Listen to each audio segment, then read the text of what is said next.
Ladies and gentlemen, right now, we want to bring forth to the stage a very special guest, the undisputed. Nah, son, baby. And this is another episode. Can't help but swing it, boy. Swing it, brother, swing. And this is your host. Nah, son, baby. Here we go. Microphone check 1 2 1 2. This is your host, Nah, son, baby. And this is another episode of Swingers After Dark. And I'm with Dia, DEA, and not to be confused with the Drug Enforcement Agency, but she know how to lock it down. Her BDSM sessions, they're very federal. You know, they're not state, they're not local, they're federal. You feel me? Because she's internationally known, nationally recognized, and locally respected. You dig? And you know, I saw her at the nice debauchery, tomato, lemonade, same damn difference. Tomato, same damn difference. And you know, she's doing her thing. I remember when she was a thick. Now she's slim thick. You feel me? But in the mortal words of Sir Mix-a-Lot, and Baby Got Back, you could do side bends and sit-ups, but please don't lose that butt. Ow. So, you know, Dia, your Mistress Dia, right? DEA, Mistress Dia. And do you have your own house in respect that's I wouldn't say independent of your sir, but I would say adjacent? Do you have your own house? So no, it would not be titled as my own house. Well, you got to school me because I'm a swinger. I'm in the swinging side, so I'm kind of ignorant about it. So you got to school me and my listeners. Okay, so I'm a switch, and because I belong to House of Om, I'm his slave. But if I have a slave or submissive of my own, they'll also be under the house, but under my tag. And so the house remains one and the same. If they belong to me, they don't belong to us. They belong to me. Same and vice versa with him. So what is a switch? It, like when I think of a switch, I'm thinking I'm about to get my ass beat by my grandma. So or when a chick is moving her hips, you know, she's switching them hips. Ow. But break down the word switch in BDSM terms. Switch in BDSM terms is a top and a bottom. So someone who enjoys being dominant and also being the submissive. So what is a top and what is a bottom? Because you have a lot of motherfuckers and they from prison and they listen to my podcast too. So you gotta break it down. So a top would be the dominant person in a scene, and the bottom would be the submissive person in the scene. Oh, and break down the scene. What do you mean by scene? So scene is a play of any type of kink, a combination of kinks. A scene is basically whatever is negotiated between the top and bottom. So what is your forte? What is your steez? What is your stilo? You got people who are into rope play, night play, wax play, fire play. What is your specialty, Mistress Dia? So my passion lies in shibari, which is rope. You rope play. You said rope play. You said rope, right? Rope. ROPE. Rope. Okay. Rope. Keep going. So I like bondage and suspension, and then I like the art of shibari. How you spell that? Like, how you spell shibari? SHIBARI. Can you say that again? SHIBARI. Okay, I'm gonna have to look that up. I'm gonna have to Google that.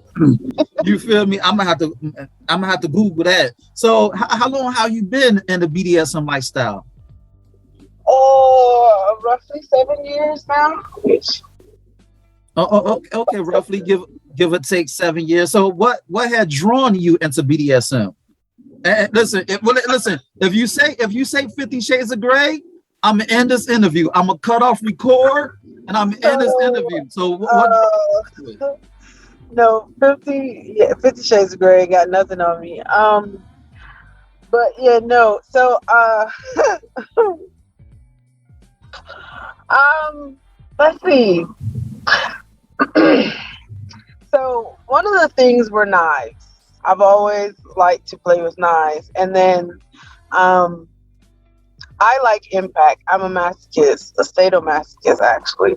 Um, and so, sadomasochist is someone who likes to inflict pain and torture, and also receive um, high levels of pain. So, I don't know. Early on in life, it just like something just didn't click. It didn't. It wasn't right. And So then I met a swinger or two, went to a party or two, and then I was like, yeah, I'm having fun. This is nice, but not quite what I'm looking for. And it was at a swingers party. I met a BDSM person, and it was like, now this is more my stilo. wait. We ain't gonna do no swinging hate. I ain't no hating no swingers around these parts. I'm not hating at all. I enjoy a good swinger party. I go to them all the time. I got plenty of swinger friends. I love the lifestyle. It was just like,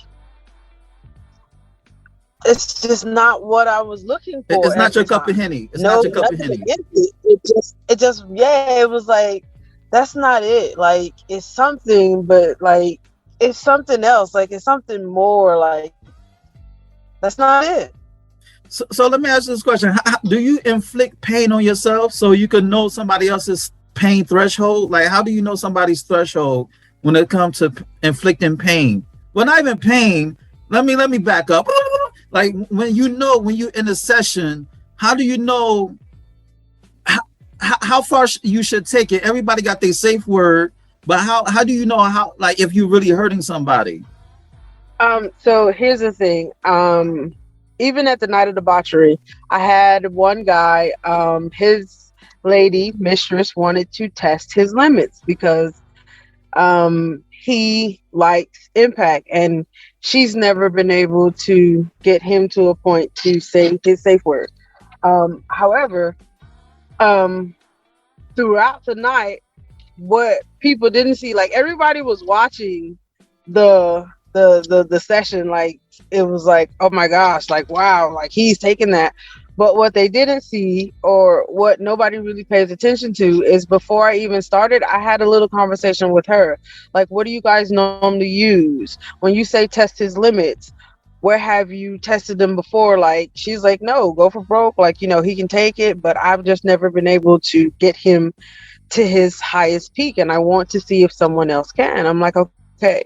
So that gives you a range that he's used to the tools, he's accustomed to it, he has some type of impact play.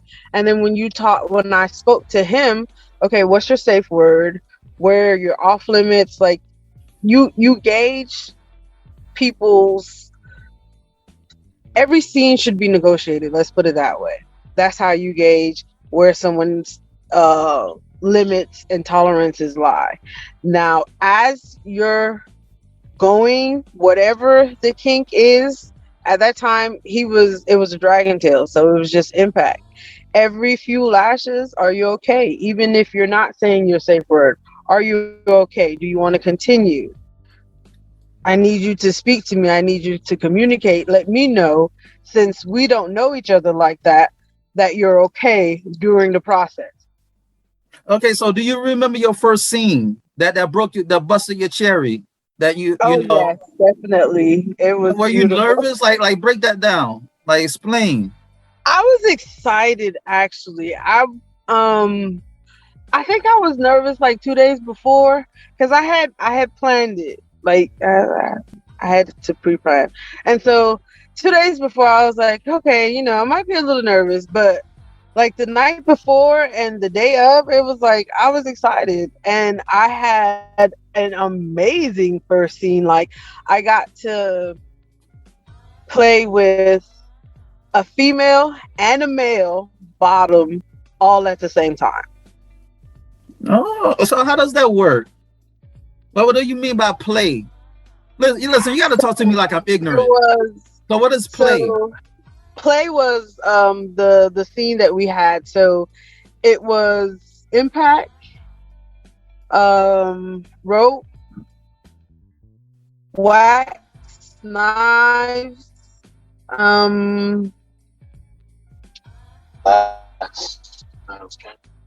anal. Yep, pegging.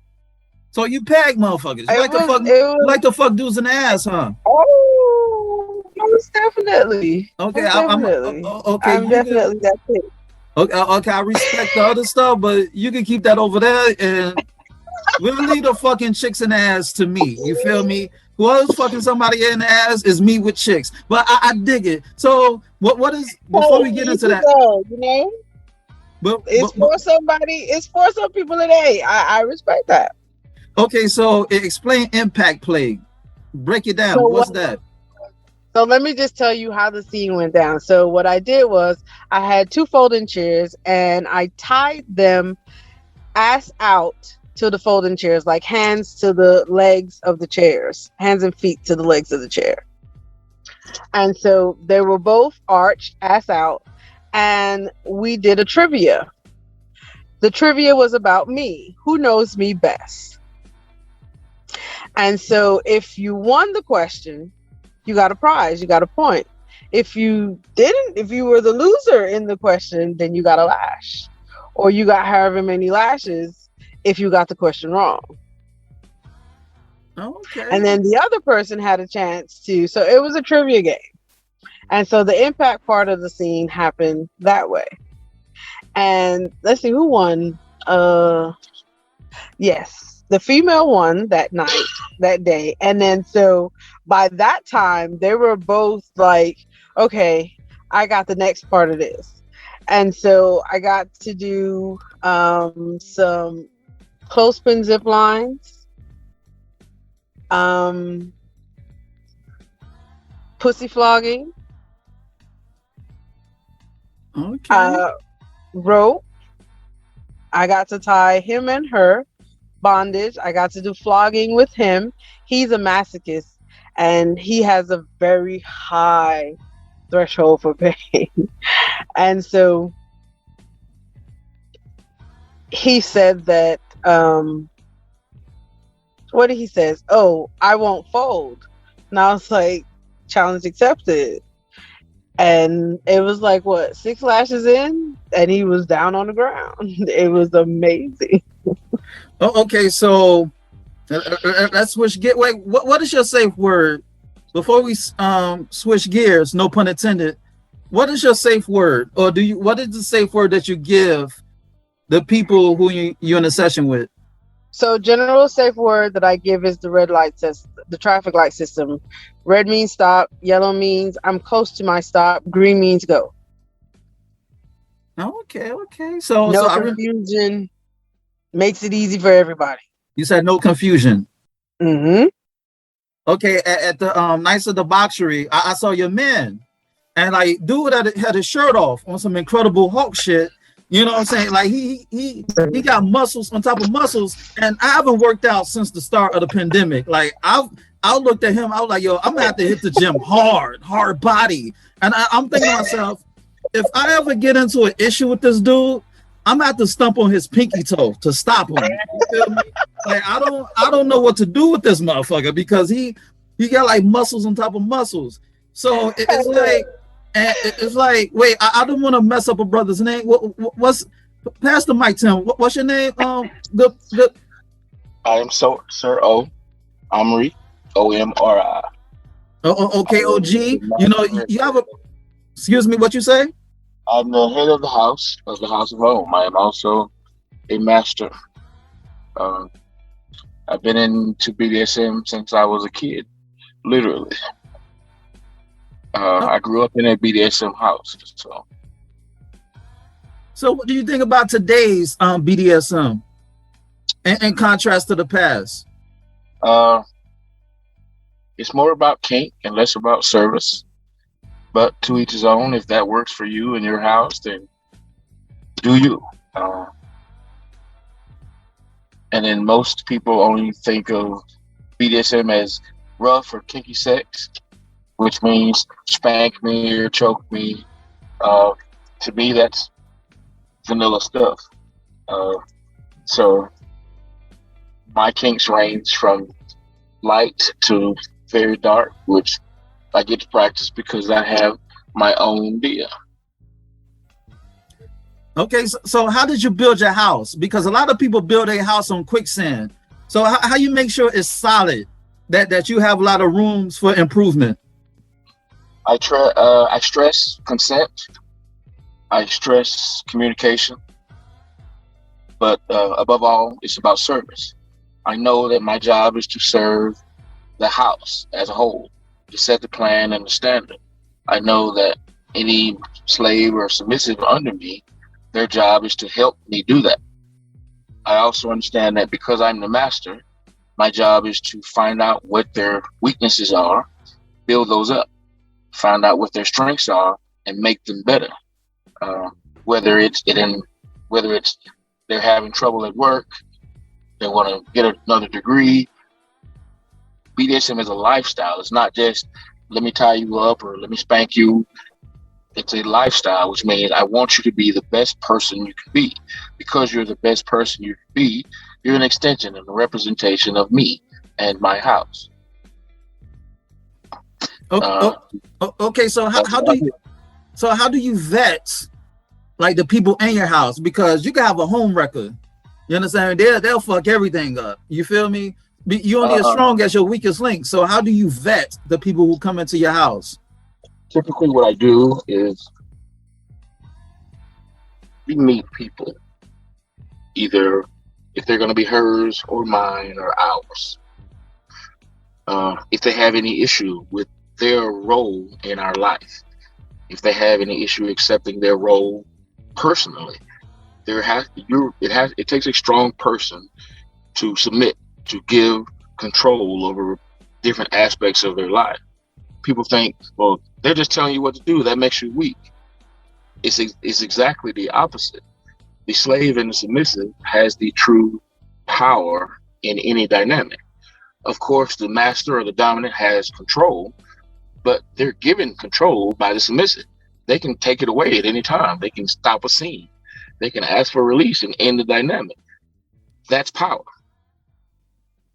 Giving someone control over some part of your life, people do that all the time. You have a boss, you have a mother, you have, people you answer to. You don't think you're weak because you go to work. You're strong. It provides some satisfaction, even if it's just a paycheck. So what I did was I chose my house. I wanted somebody who would be comfortable with all of me. Somebody who could set a direction in my house. Dia is my alpha. Anybody else that is owned by me or owned by us, part of her job is to show them, look, he doesn't like that. He's not going to put up with that. You ain't going to last long if you keep doing that. If they understand that and they accept it as correction and not criticism, then they're part of my house. If they think she's picking on them or it's criticism, then we have a conversation. If I see you can't accept the rules or the way I run my house, I gladly invite you to find another dominant at another house that fits you. I don't take it personally. It didn't work out. You're good people. So it's about accountability, responsibility, and correcting the errors in your ways and actions. Right. Plus, I'm a traditionalist. I don't mind telling people I don't know. But along with that, if I don't know, I'm gonna find out. I research all the time.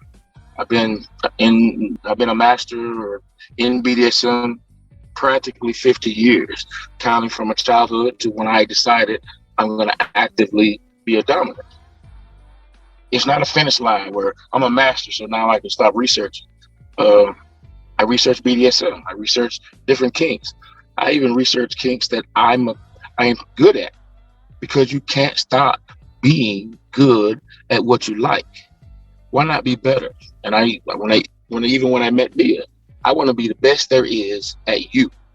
I want to know you inside and out, what you like, what you don't like. I want to know you so well that I know what you like, even when you have a doubt. Okay. That's what it takes to be a master. Okay, so break down your name one more again, how you say it and how you spell it, and how did you get that name bestowed upon you? Omri is actually a family tradition. Om is the sound of creation. It's a Hindu word. Vishnu, the greatest god in Hindu, brought forth life and creation by saying the word Om. When you say it, even to yourself, it has a vibration effect in your body. It's a calming thing. The Ri, which is R-I, means warrior. So my name is Omri. I'm a warrior and instructor of creation. I try to be the best me I can be every day. I try to make people around me better through whatever means, either by not fucking with them, by adding to their life, or staying the hell away from them. Okay, that's what's up. So, but before we get out of here, Dia, we gonna close out with you because I know y'all got places to go and people to see. You feel me? So it's like, how he's a dom and you're a switch. How do you make sure that y'all personalities don't clash? He could chime in too. I want him to chime in after you chime in, and then I'm gonna close it out about Knights of Debauchery and Kinky Camp. We're gonna talk a little bit about that. So how do y'all not clash? So at the end of the day, because I am switch, my role with him is submissive. Now, there's no such thing as you don't clash. People clash. It's just life. Like any top to bottom, master, slave, submissive, dominant or submissive that says they don't clash. So how y'all remedy the situation, the issue? Because even in the clash, if something is wrong, then there's a proper way to communicate. If I have an issue, then there's a proper way for me to say, look, we need to talk about this. It's still, even in the clash, it's still all about respect and communication. Oh, okay. So say I like the brother's name Om because that like meditation. You feel me? Like I know a little bit something. I'm not all the way fucked up. I know a little bit of something. So brother explain. It's like, how do you make sure that everybody's on point? Your lady seems to be an alpha. She's a dominant. You don't like to be called a dom or a dame. Like, is it a dom or dame? I don't want to call you the wrong name because a lot of women in BDSM, they don't like the dame. It would be. Can you say that again? I don't mind that. I don't have a problem being called a May, but when I give my title, it's Mistress. Okay, Mistress Dia. And brother answer the same question. How do you remedy a situation where y'all may not see eye to eye about certain situations and issues or topics, subjects, whatever the case may be, or situations?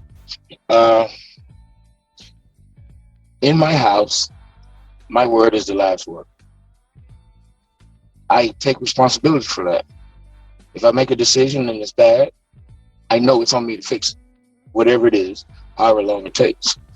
If my decision is right, then I've proven yet again to my people in my house and to Dia, you can trust me. When I'm wrong, I still prove you can trust me because now I own it. I'm going to fix it. We don't have to worry about it. We don't have to linger on it. I'm going to fix it. Okay. It's about making sure that they trust in your leadership skills. It's about exemplifying leadership skills where they trust in your decision making and building credit and equity that they trust that you're going to lead them to the promised land, whatever the case may be. It's also about taking accountability for right and wrong. A lot of guys, even if you're not into BDSM, they don't want to say, I'm wrong, I'm sorry, or anything. Hell, you can't get most guys to say, I don't know.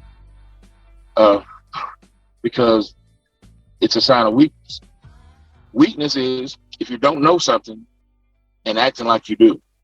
Weakness is not being able to say, I don't know, I'm sorry, or I fucked that up. I got it. I'll fix it. Okay. So Mistress Dia, take us out, talk about the networking part. Talk about Nights of Debauchery and talk about Kinky Camp, about how your experiences in regards into networking into the Atlanta BDSM and, you know, and the United States in general. Just take us out. You could talk your shit. So the floor is yours, baby. The floor is yours. Talk about Nights of Debauchery, Kinky Camp, and other events that you have beyond those two. Night of Debauchery was amazing. Like, I got to meet some absolutely amazing femdoms. Like, what? It was amazing. Like, I kept in touch with a few people. Like, there was one, Mistress D. She's in the DMV area. Oh my God, she's so amazing. Like, and there was a few others. I can't remember everybody's name, but the networking throughout the process was just absolutely awesome. Like, I got in touch with a lot of people and even got a few invites. So that was super dope. Now, Kinky Camp is gonna be lit. It's gonna be absolutely awesome. So Kinky Camp, like Nights of Debauchery, that's in Atlanta, correct? So yes, Kinky Camp is gonna be in Atlanta. It's gonna be July 9th through the 11th. It's actually a whole weekend, Friday, Saturday, and there's a Sunday event if you attend Friday or Saturday. But the lineup for Kinky Camp is just amazing. Like, you have Sir Black, Sir Daniel, Sir Knight, Mistress Urban Kingster. You have who else is gonna be there? DC is gonna be there. Okay. Like, the lineup is just gonna be crazy. Like, and then the Playhouse is absolutely amazing. Like, if you haven't been, you definitely need to get there. Especially like everything outside, like the cabanas, and it's just gonna be nice. It's gonna be a fun weekend of all types of fun. Like, the vision for Kinky Camp is to bring everything together and explore in a safe environment, and I feel like it's just gonna be amazing. You know, you and Master Sir y'all have to come to Baltimore, because the Baltimore Playhouse was lit. You understand me? So y'all have to come. Y'all have to hit that I-90. Y'all have to hit that I-95. Y'all have to hit up that 85 North, 95 North. What you say? One of the invites that I got was to Baltimore, and I cannot wait to get there. Cannot wait. Okay, yeah, you have to come up to. You have to hit that I-95, that I-85, that 285, whatever y'all got down there, and turn up. You feel me? Most definitely. And as soon as we do, I will let you know. And on that note, this has been another episode of Swingers After Dark, and this is your host, Not Son, baby. Check out my website at www.notsonblaze.com. That's www.nahsunblaze.com, and check out my ebook, Fuck. You heard right, F-U-C-K, Fuck. It's on Nook, Kindle, iBooks, Google Play. Go get it. Shoot me an email at swingpodcast@gmail.com. That's swingpodcast@gmail.com. Hit me up with any questions or concerns that you may have. Rate, share, subscribe, and comment on this podcast. Dig. And on that note, until next time, peace.